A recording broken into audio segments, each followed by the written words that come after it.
Sa isang mundo kung saan ang mga anino ay maaaring takpan ng daan. Pag-ibig, pananampalataya, at pag-asa ang mga ilaw na nananatili. Pag-ibig, isang malambing na haplos na nagpapainit sa kaluluwa.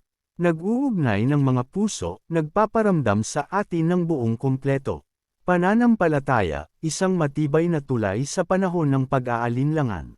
Patnubay sa gitna ng mga unos, hindi tayo pinababayaan. Sa walang pag-aalinlangang tiwala, ito'y nagbibigay lakas sa atin. Isang patnubay na liwanag, matatag at dalisay.